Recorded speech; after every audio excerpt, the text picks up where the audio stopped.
इतु जी, आप इसको कैसे देख रही हैं? मतलब आप भी वो संकट महसूस करती हैं या सोशल मीडिया के आ जाने से कहानी भी एक रफ्तार के साथ अब आगे बढ़ रही है? अर्पिता, मैं इसको कोई संकट नहीं मानती। सोशल मीडिया को सबसे पहली बात यह है, इसे मैं एक अवसर के रूप में देखती हूँ कहानी के लिए। क्योंकि कहानी जो होती है वो हमारी सुनने और कहने की आदिम प्रवृत्ति है। जो बात कोई नहीं समझता है उसको हम लोग कहानी बनाकर समझा देते हैं। तो ये जो बातें हैं ना कि विद्यार्थी ये नहीं कर रहे हैं या नए, वो कहानी सबको ठहराती है थोड़ी देर के लिए।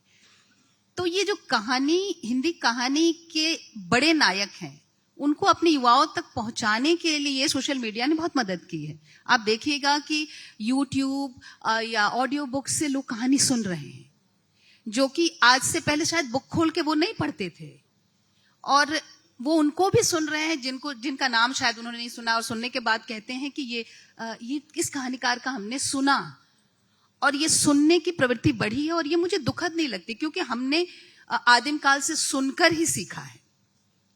तो ये सुनने की प्रवृत्ति जो सोशल मीडिया ने, कह सकते हैं कि हमें एक ऐसे जमाने की ओर वापस ले जा रही है जहां हम फिर से सुनना शुरू कर रहे हैं, देखना और सुनना शुरू कर रहे हैं।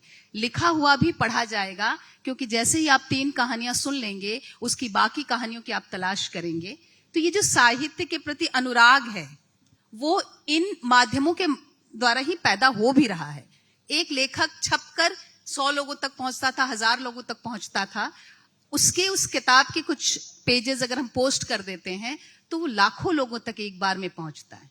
तो ये पाठक और लेखक के बीच की दूरी इतनी तेजी से पहले कभी कम नहीं हुई थी जो सोशल मीडिया के दौर में हुई है। निश्चित रूप से कुछ उसकी सीमाएं हैं। कौन सी ऐसी तकनीक है जो अपने साथ कमियां नहीं लाती है?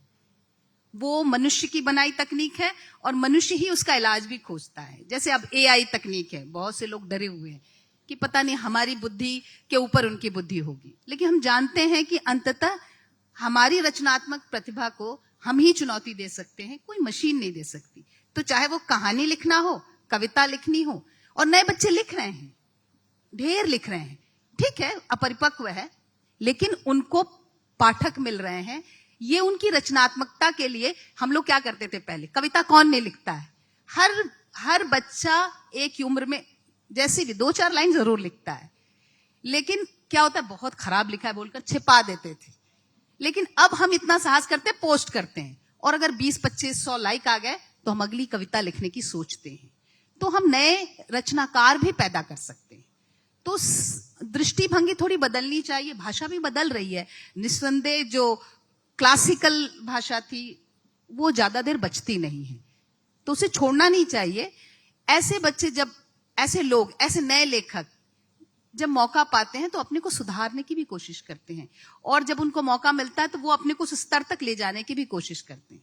एक चीज मैं आखिरी जोड़ूंगी कि ये सही बात है कि हम सब रील्स की दुनिया में हैं, और ये मैं पूरे आपको उससे कह रही हूं कि ये सिर्फ बच्चे नहीं हैं, बड़े भी हैं, बूढ़े भी हैं। तो ये रील्स की समस्या अपनी समस्या है, वो दूसरी जगह है। इससे मुझे नहीं लगता कहानी के संकट से, जिस विषय पे हम बात कर रहे हैं, रील्स कहीं वो करती है। शायद हम लोग छोटी छोटी कहानियां रील्स में डालें तो वो बच्चों तक या पाठकों तक पहुंचे। तो मैं इसको हमेशा अवसर की तरह देखती हूँ, क्योंकि मैंने भी अवसर लिया है। तो बाकी लोग भी सुनने में, हमारे पास समय नहीं है, हम रास्ते में हैं और हम कान में लगा के गाना नहीं सुन रहे हैं, हम प्रेमचंद की कोई कहानी सुन रहे हैं, हम मंटो की कोई कहानी सुन रहे हैं, और इस तरह से कहानियों की दुनिया हमारे साथ साथ चल रही है। तो ये एक बहुत, मुझे लगता है, एक सकारात्मक पक्ष है सोशल मीडिया का।